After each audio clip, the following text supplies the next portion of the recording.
If you move in with a man, he should be paying 100% of all of the bills. The electricity bill, food bill, water bill, the parking bill, all of it. And in this video, I'm going to explain exactly why. Hello, I am Zach Rody, and I'm here to lead you into creating the relationship of your dreams by learning how to inspire a man into cherishing you with your feminine energy and with what I call feminine communication.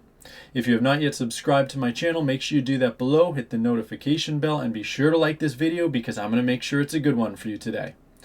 All right, so this is a crazy idea, right? In our society today, in 2024, when women can work and you have a job, you might have a career, you might even make more money than the man. Why on earth should the man pay for all of the bills in a relationship when you move in with him? This was something that was very different, just so you know, than what I did with my wife. And this is because my masculine instinct was not fully online. My wife's feminine self-worth and instinct were also not fully online. So we didn't have this conversation and we didn't shift into this much more polarizing dynamic. But in hindsight, if I could go back and do things again, I absolutely would pay for everything, because it's not right for a man to invite his woman to live with him without paying for everything, without paying for all of the bills. Why is that? So back when my wife and I moved in together, we split everything pretty much 50-50, which is pretty much the worst, least sexy way of doing things. Well, I suppose the worst way is if a woman's paying for everything. So I suppose it was one step better than that, but it's still a really big problem. But it's so commonly accepted today that this is normal. It's like, yeah, we're going to move in together and we're going to basically be like roommates. We're going to be splitting everything. Oh, it's great. It's going to be costing less for us. And oh, we're going to also be able to have sex and have so much fun. It's like being roommates, only even better. Okay. What I am teaching women is to not be a man's roommate with benefits, which is essentially what is happening when you're moving in and paying for half the bills. Right? Because that's a really nice benefit for him. It's like, oh, it costs half as much to live, for the most part, as it did before, and I get to have sex with this woman. Here's the thing. What you are doing when you move in with a man, and this is, of course, we're assuming unmarried, right? Because it should be totally different when it's married. When you are married to a man, the most polarizing dynamic is for the man to have control of all the money. That doesn't mean you don't have a bank account or anything like that, but he's making all of the decisions with what's happening. So your money is essentially his money, and his money is your money in the sense that he's going to be providing for you and taking care of you. Okay? When my wife and I first got married, we actually split everything. We kept everything separate. That's not really a marriage. I know that's playing it safe, and there's a lot of people that say that's the way you should do things. Just stay single if you're going to do that. If you're going to get married, if you actually supposedly trust a person by making a binding contract, or supposedly binding contract, to be with each other together forever, then you should be combining all your assets. And the man should be in control of them because he's the man, right? Do you trust your man to do that? If not, then you shouldn't be getting married again. But before you get married, and this is assuming that you choose to live together before marriage, and not everybody is going to do that, especially for religious reasons, but most people do. And I think there's a lot of benefits to do that. There are some problems with that as well, but it is a logical stepping stone to make sure that you guys are truly compatible. Because there's nothing worse than getting married to someone and then you move in together and then you see a completely different side to them that you have no idea how to handle, right? So there's some serious reason why it does make sense to move in first as a stepping stone. The problem is that today what's happening is a lot of men and women are moving in together and it's like this final stepping stone. It never goes any further. It never turns into marriage. And the man might not even have the intention of turning it into marriage. So first of all, before you move in with a man, you should make sure what his intention is. That's number one. But the other thing is you should be doing before you move in with him is make sure you know his intention, not just about marriage, but about bills. What you're doing prior to marriage by moving in with a man is you are essentially trusting him with your time. You're on a ticking clock. especially if you want to have children. If you want to have children, every year that you waste with a man, you are essentially throwing your life away.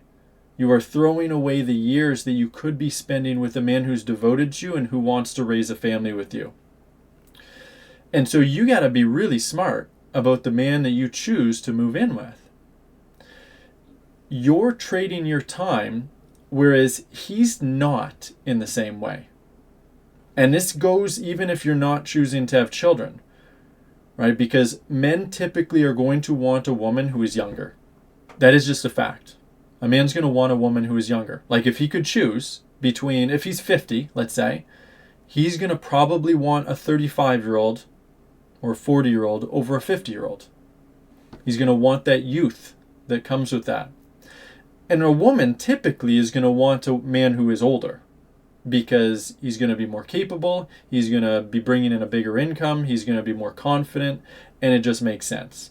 So if you choose to move in with the man and it doesn't work out 5 years later, who's the one that got screwed over more? It's going to be you. It's going to be you. And so there needs to be we'll call it a fair trade. Now, I'm not saying this in a transactional way. It shouldn't be transactional in the sense that, hey, you're going to get this, I'm going to get this, because that's just a business arrangement. That's not devotion, right? It's not devotion and it's not submission. What I teach is a man should be devoted to his woman. He should be cherishing her. He should be protecting her, providing for her, not to get something out of her, right? Not with that intention. He is going to be getting lots from her. He's going to get her femininity, her respect, sex, all of that. But he's not doing it for that purpose, or he shouldn't be. Otherwise, that's not a masculine man. That's a user. But there is this unspoken kind of transaction that's happening, right? Even if it's not done with that intention, there needs to be. Because if you're not getting anything out of a relationship, you wouldn't be in it. Right? If you weren't having fun, if you weren't enjoying yourself, if you didn't like his energy, if you didn't feel better about yourself, if you weren't being provided for in some kind of way, you're not going to be in that, right? And the same with a man. If he's not getting respect, if he's not getting anything out of it, why would he be in it? So if you choose to move in with a man, what you're trading more than anything is your time, but the man isn't so much. And ideally, you want it to be moving towards marriage. It might not end up moving towards marriage, but that should be the intention. And you should never move in with a man unless it is. Unless for some reason you don't want marriage. But, your feminine instinct really does need that. It does need that commitment. So an engagement ring. Just going to talk about history for a moment. Why did men historically give an engagement ring? And it was worth a certain amount of money. A certain amount of his income. Well, it's basically a promise that I'm going to be investing in you, and this is going to take up your time, and I'm making this promise that I'm actually serious. I'm not just BSing you. I'm not just using you. So here is this ring, and it's yours, right? So if the marriage doesn't go through, you still have this ring, and you've basically been compensated for it. And it's the same kind of idea if you choose to move in with a man. You basically need to be compensated. You shouldn't be investing financially 50-50 in the same kind of way. If a man is that serious about you, if he's truly that serious about you, if he's truly intending to marry you, unless he's rich and it's like very easy for him to afford, then he's going to be very hesitant to be investing that amount of money into you, paying for everything. Right? You just be like, no, I don't want to do this. So he has to know. By being the one that's paying for everything, it puts him in this situation where he has to really reflect and be like, okay, is this truly the one for me? Am I actually almost certainly going to marry her? Is that my intention? Am I moving in with her just to make sure that this is the right woman for me? Because if that is his intention, and he's fully clear on that, and he's fully in charge, like if he knows it's ultimately totally up to him, then he shouldn't have any problem with spending his money paying for all of the bills. The only reason he would have a problem with it, well, two reasons. One is he doesn't actually have that intention and he's kind of more looking for a roommate, or he's not really fully in charge in the relationship, right? Like if he believes like, ooh, she might actually not want to marry me because he's lacking in that masculine self-worth, then he might see that as a big risk, like a big financial risk. If I was to go back before I married my wife, before I got into a relationship where we're living together, I would have absolutely zero doubt that she would marry me if I chose to. So it's fully 100% up to me. It's like I am the decision maker. I'm choosing whether to marry her or not.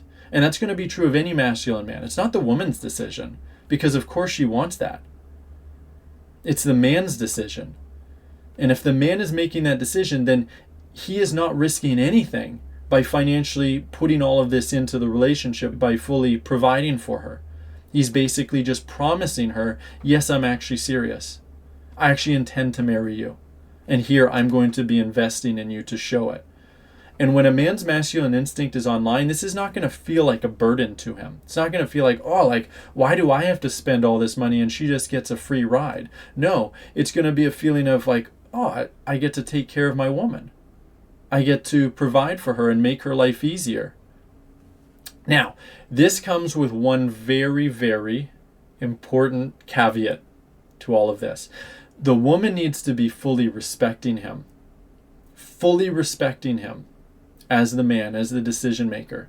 So what that could mean, like, and again, if this was me, if I was going back in time and doing this again, what I would tell her is, I'm going to be setting a budget for her money. It's like, yes, I will not be letting her split bills with me. That's all going to be her money. But you're not just going to spend it all on dresses and nails and makeup and that stuff. Because I'm actually going to be marrying you, and I don't want you to throw all of that money away.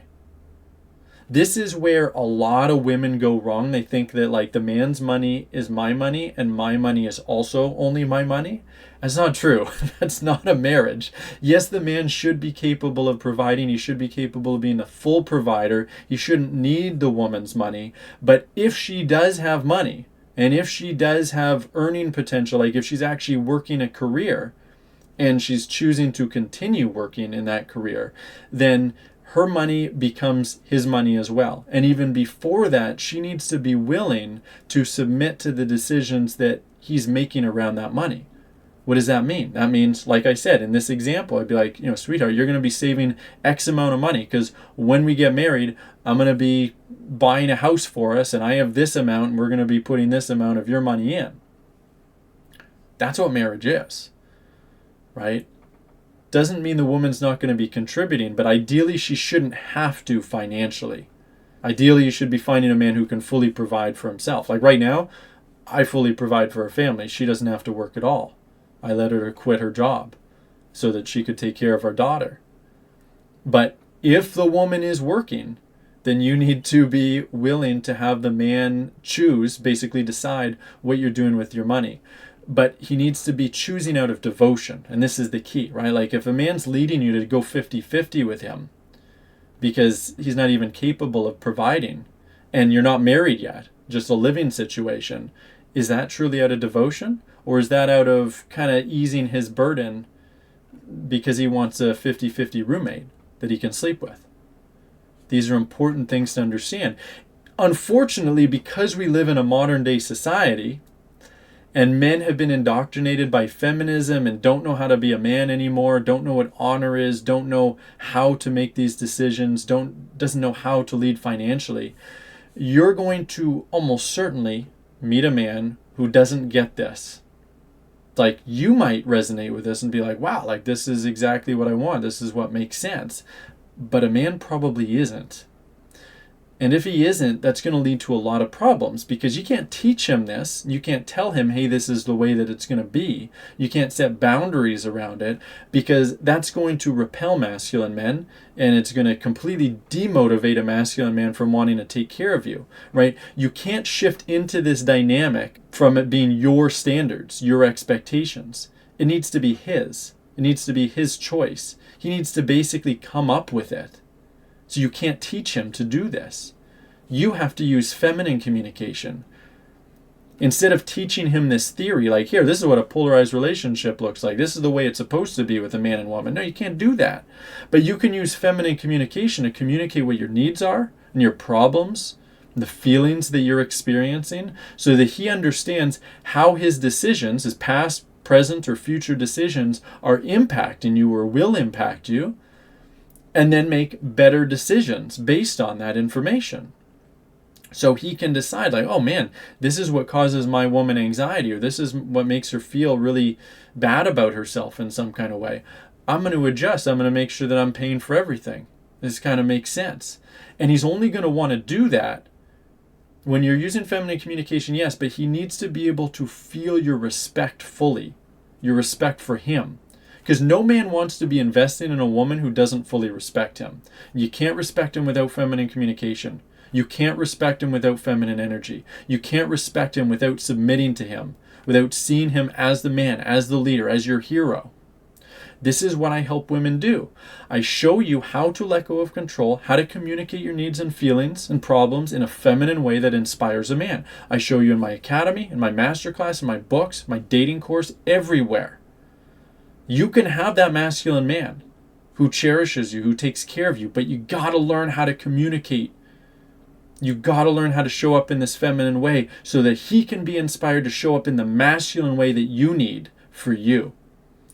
All my offers are below this video in the description. So go to the description, open it up, look at all of my links, click on one that works for you. If this really resonates for you, book a call with me. Look into my academy program. If you're not really sure about that yet, check my next masterclass that's coming up. It's a 2-hour event and it's going to completely change your life, show you how to start making these shifts.